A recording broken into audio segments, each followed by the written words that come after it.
Bab 6497. Meskipun Chafren merasa dunia sudah gila, dia tanpa sadar membantu John berdiri. Setelah John berdiri, dia segera menggunakan tangan kirinya untuk meraih sakunya. Mencoba mengeluarkan telepon genggam yang dia taruh di saku kanannya dengan tangan kanannya. Namun, telepon genggam John selalu disimpan dekat tubuhnya di saku bagian dalam jaketnya. Sangat nyaman untuk menaruhnya dengan tangan kanannya. Tetapi sulit baginya untuk menekuk tangan kirinya dan mengeluarkan telepon di sisi yang sama. John mencoba beberapa kali tetapi sia-sia. Chafren, yang berdiri di sampingnya, memperhatikan tangan kirinya terus berubah sudut, menekuk ke dalam, dan meraih ke dalam. Dia tercengang. Dia pernah melihat tangan kiri John dipotong sebelumnya. Dan sekarang dia melihat tangan kirinya berputar dan menekuk di depannya. Dan itu sangat fleksibel. Pada awalnya, dia merasakan perasaan terpisah yang aneh di hatinya. Tetapi saat dia melihatnya, dia mulai merasa cemas dengan kegagalan John. Pada saat yang sama, dia ragu-ragu di dalam hatinya. Tidak tahu apakah dia harus membantu. Kalau saja dia tidak menolong, akan agak tidak enak melihatnya dalam keadaan seperti itu. Kalau dia mau menolong, akan sia-sia kalau dia ikut campur dalam masalah sederhana seperti ini, yang malah akan membuatnya tidak senang. Sambil ragu-ragu, John hampir pingsan. Dia menatap Chafren dan berteriak dengan marah. "Kenapa kamu tidak membantuku? Apa salahnya membantuku mengeluarkan ponselku?" Chafren berkata tergesa-gesa, "Panglima besar, tenanglah. Saya akan membantu Anda mengeluarkannya sekarang juga." Sambil berkata demikian, dia melangkah maju dan mengeluarkan teleponnya. John merampas teleponnya dengan marah. Namun tangan kirinya tidak terbiasa. Ponsel itu melayang dari tangannya setelah dia merampasnya. Dia tersandung dan mengambil telepon dari tanah. Menemukan bahwa telepon tidak rusak. Dia segera membukanya dan memanggil Ravendor. Sambil menelepon, dia berkata kepada Chafren, "Keluar dulu." Chafren juga tidak ingin tinggal di sini. Mendengar ini, dia segera mundur. Pendeta segera menjawab telepon dan bertanya kepadanya, "John, apakah ada kemajuan baru di pihakmu?" John berkata dengan sangat sedih, "Kakek, aku merasa dirugikan." Saat dia berbicara, air matanya mengalir tak terkendali dan suaranya tercekat oleh isak tangis. Pendeta mendengar dia menangis dan mengeluh tentang keluhannya. Dan berpikir bahwa dia masih belum bisa melupakan rasa sakit karena tangan kirinya dipotong. Maka ia menghiburnya, "John, pikirkanlah nasib saudaramu. Lalu lihatlah dirimu sendiri. Kamu sudah sangat beruntung.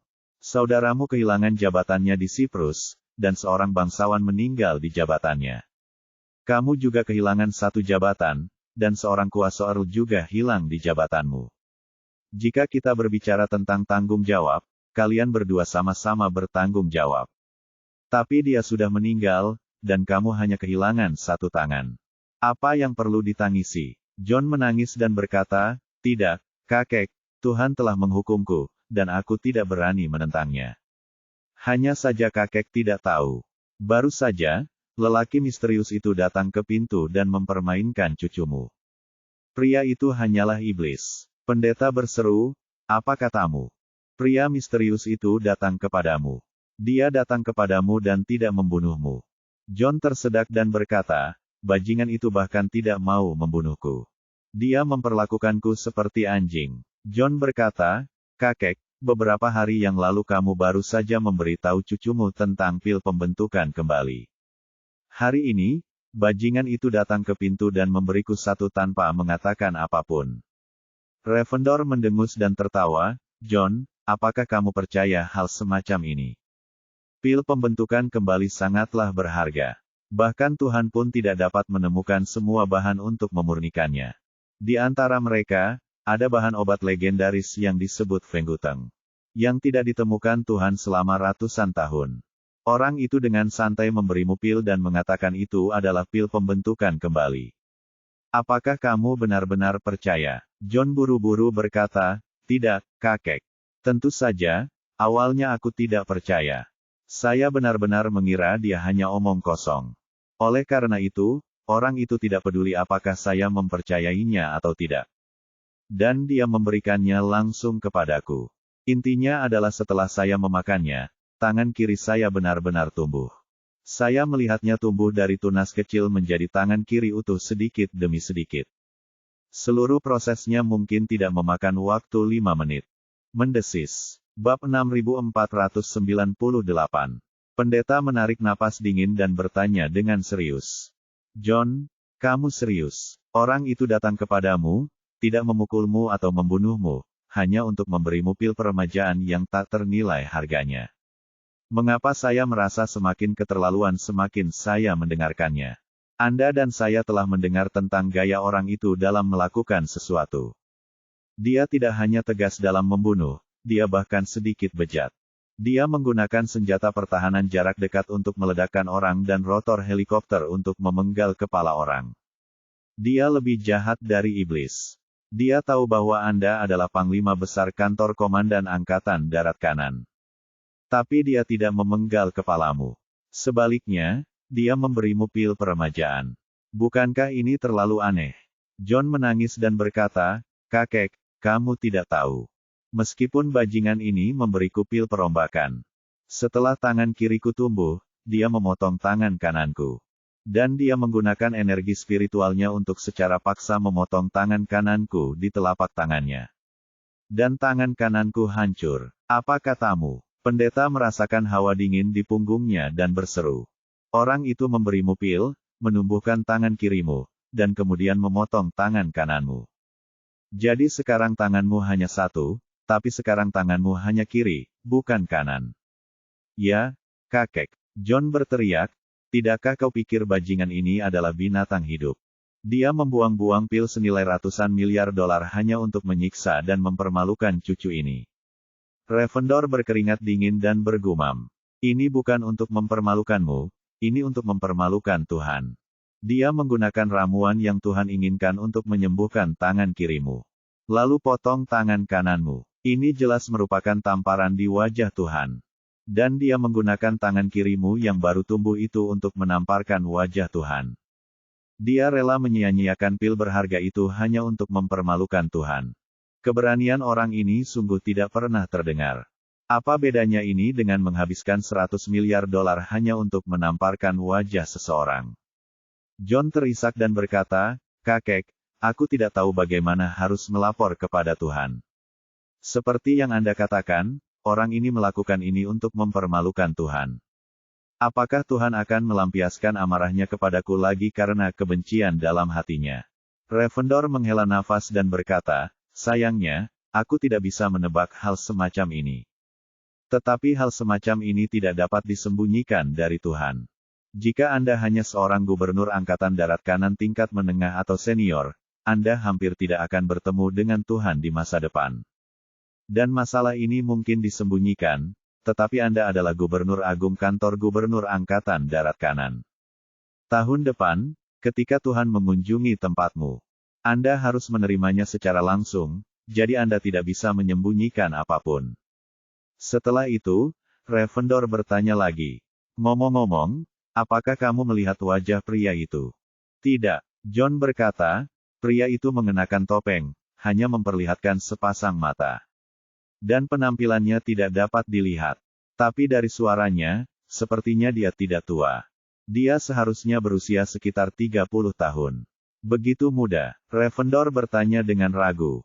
Bagaimana mungkin seorang pria berusia 30-an memiliki basis kultivasi yang begitu kuat dan memiliki obat ajaib seperti pil pembentukan kembali?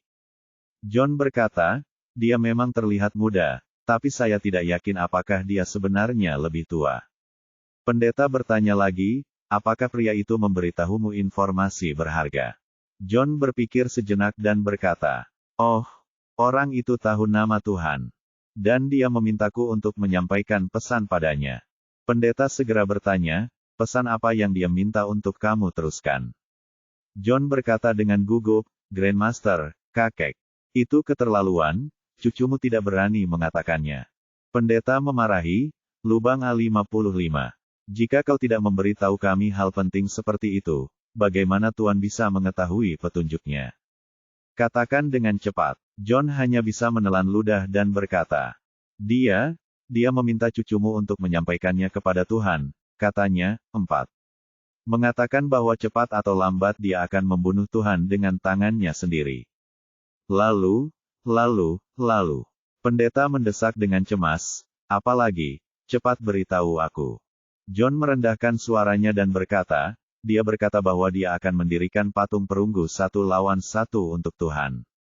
Dan biarlah Tuhan berlutut di depan makam Warren untuk menebus dosa-dosanya. Apa? Pendeta merasakan otaknya berputar, dan berkata, bagaimana dia bisa tahu tentang Warren?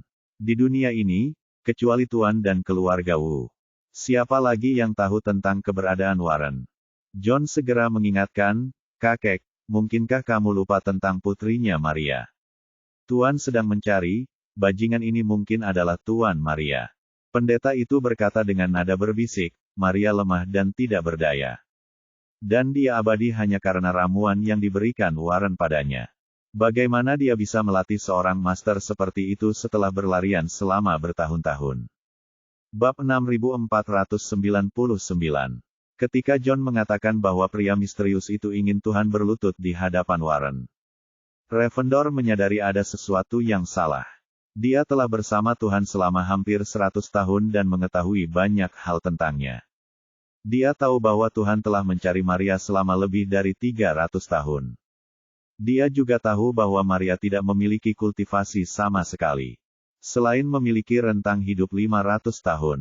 Satu-satunya keuntungannya mungkin adalah kecerdasannya. Namun, apa yang dikatakan John hari ini membalikkan pemahamannya tentangnya selama bertahun-tahun. Dia hanya bisa menghela nafas. Sepertinya kita telah meremehkan Maria selama bertahun-tahun. Wanita ini mungkin telah memecahkan apa yang diimpikan Tuhan. Masalah ini mendesak. Saya akan segera melapor kepada Tuhan.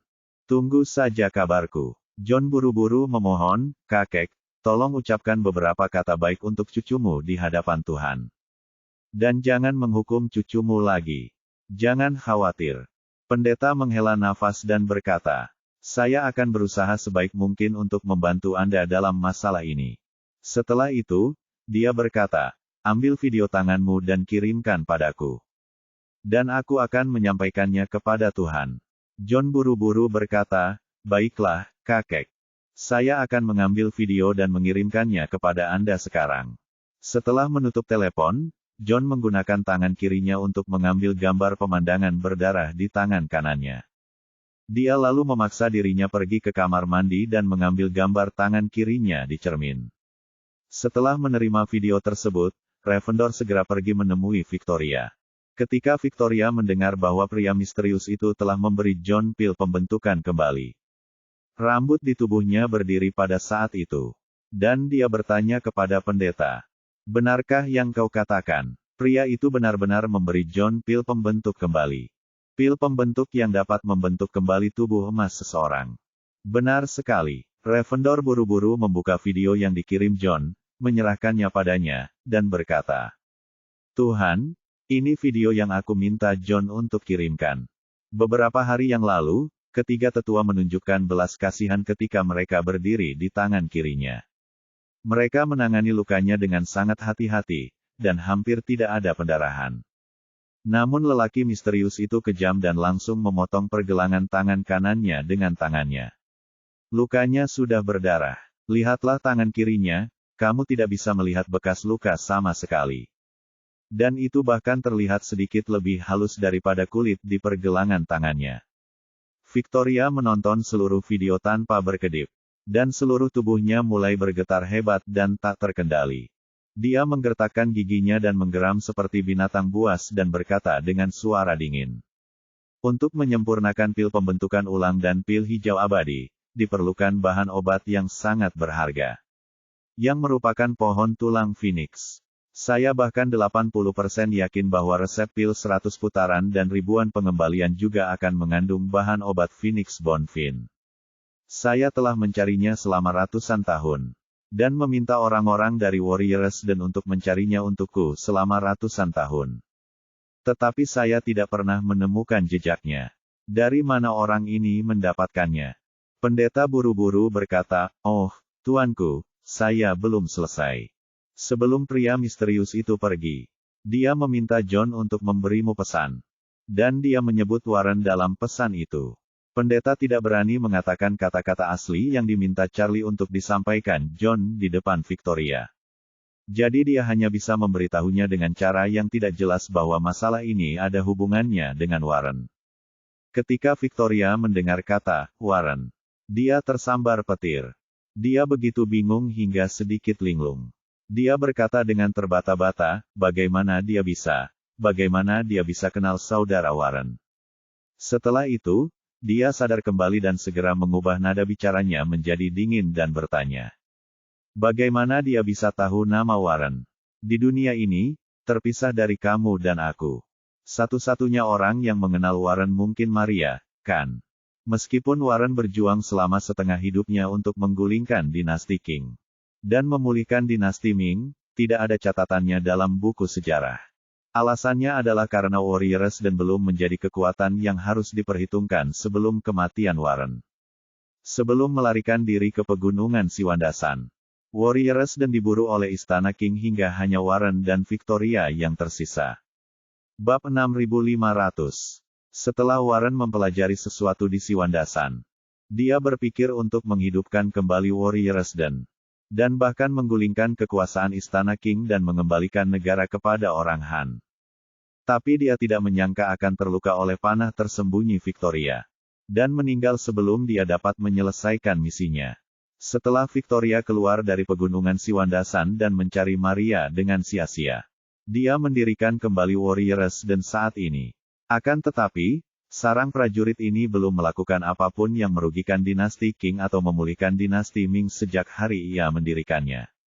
Sejak saat itu, Warriors dan menjadi organisasi yang sangat rahasia. Dan tidak ada catatan tentang mereka di dunia. Terlebih lagi, bahkan jika seseorang kebetulan mendengar tentang Warriors yang telah dibangun kembali selama lebih dari 300 tahun. Orang luar tidak tahu siapa pendiri Warriors orang luar bahkan tidak tahu bahwa pendiri generasi ini adalah Victoria. Jadi bagaimana mereka bisa tahu bahwa di antara pendiri sebelumnya ada seseorang bernama Warren? Oleh karena itu, ketika Victoria mendengar pria misterius itu menyebut Warren, semua pikirannya terganggu pada saat itu. Dan ini juga tujuan Charlie. Meskipun nama ayah Maria digunakan dengan cara ini, itu tidak akan berdampak buruk pada Maria. Bagaimanapun, Maria telah diburu oleh Victoria selama ratusan tahun. Apakah Warren disebutkan atau tidak, dialah orang yang paling ingin ditemukan Victoria. Setelah menyebut Warren, dia akan mengubah penilaiannya sebelumnya bahwa Maria hanya akan dihancurkan oleh dirinya sendiri. Dan dia akan kagum pada Maria. Seperti yang diharapkan. Pada saat ini, Victoria mengepalkan tinjunya, menggertakkan giginya, dan berkata dengan tegas. Aku benar-benar tidak menyangka kalau Maria benar-benar punya kekuatan seperti itu. Terlepas dari apakah orang misterius ini dilatih olehnya. Satu hal yang pasti, orang ini pasti ada hubungannya dengan dia. Dan kemungkinan besar hubungannya sangat dekat. Pendeta buru-buru berkata, Tuan, Anda pernah mengatakan bahwa Maria sendiri tidak memiliki kultivasi. Secara logika, mustahil baginya untuk melatih seorang master dengan kultivasi yang kuat. Victoria berkata dengan dingin, aku selalu mengatakan kepadamu bahwa Maria harus ditangkap hidup-hidup dan tidak dibunuh. Hal ini terutama karena dia memiliki harta karun yang ditinggalkan oleh tuanku kepada kakak laki-lakiku. Harta karun itu memiliki kekuatan magis yang besar dan dapat membuat orang terlempar ribuan mil jauhnya dalam sekejap mata. Selain itu, guruku juga mengatakan bahwa cincin itu adalah kunci keberhasilan pemulihan anti-Qing. Saya selalu berspekulasi bahwa pasti ada beberapa metode tersembunyi di dalamnya yang tidak pernah diajarkan kepada saya. Begitu pula dengan resep pil Evergreen. Yang paling saya khawatirkan sekarang adalah Maria. Apakah dia menemukan cara untuk membuka isi cincin yang tersembunyi itu? Pada titik ini, Victoria berkata, awalnya, saya pikir Maria lemah dan tidak memiliki energi spiritual. Mustahil baginya untuk memahami rahasia itu. Tapi hari ini, saya agak ragu. Saya khawatir orang misterius ini bekerja untuknya. Seorang kultivator yang dilatih oleh isi yang tersembunyi di dalam cincin. Meskipun dia sendiri tidak memiliki kultivasi, begitu dia menemukan bibit yang bagus seperti Ryasong, dia bisa saja meneruskan keterampilannya. Dengan metode yang diberikan, dia akan mampu menyadari kebenarannya sendiri. Jika ini benar, tingkat bahaya orang ini jauh lebih tinggi dari perkiraanku sebelumnya. Pada saat ini, ekspresi Victoria sedikit menyakitkan dan cemburu, dan dia menggertakkan giginya dan berkata, "Saya telah mencari Phoenix Bonfin selama ratusan tahun dan tidak dapat menemukannya. Tetapi orang ini tidak hanya memiliki Phoenix Bonfin, tetapi juga mengolahnya menjadi pil pembentukan kembali. Hal yang paling menyebalkan adalah dia memberikan pil pembentukan ulang kepada John seperti dia menggoda anjing dengan camilan." Dia memotong tangan kanannya. Itu pada dasarnya adalah tamparan di wajah dari jarak jauh. Setelah itu, dia menatap Ravendor dan berkata, "Katakan pada John untuk memotong tangan kirinya. Apa yang terjadi hari ini, kecuali kau dan aku, tidak boleh diketahui orang lain." Pendeta itu menggigil dan berkata dengan cepat, "Tuhan," meskipun dia berpikir dan berkata dia salah. Dia masih kehilangan satu tangannya. Jika dia memotong tangan kirinya, dia akan cacat total. Mata Victoria melebar dan dia bertanya, "Dasar bajingan. Apa kau pernah berpikir apa yang akan dipikirkan ketiga tetua jika mereka tahu ini?" Mereka memotong tangan kiri John. Saat mereka bertemu lagi di masa depan, mereka akan menemukan bahwa tangan kirinya telah tumbuh kembali, tetapi tangan kanannya hilang. Mereka akan segera menyadari apa yang terjadi dan menyadari bahwa musuh jauh lebih kuat dari yang mereka bayangkan. Musuh bahkan memiliki sesuatu yang selalu saya impikan tetapi tidak pernah saya dapatkan. Hal semacam inilah yang bisa diambil dan disia-siakan oleh pihak lain sesuka hati. Mungkin mereka akan berpikir bahwa kekuatan musuh secara keseluruhan bahkan lebih baik dari kekuatanku. Siapa yang akan bertanggung jawab jika mereka kehilangan moral?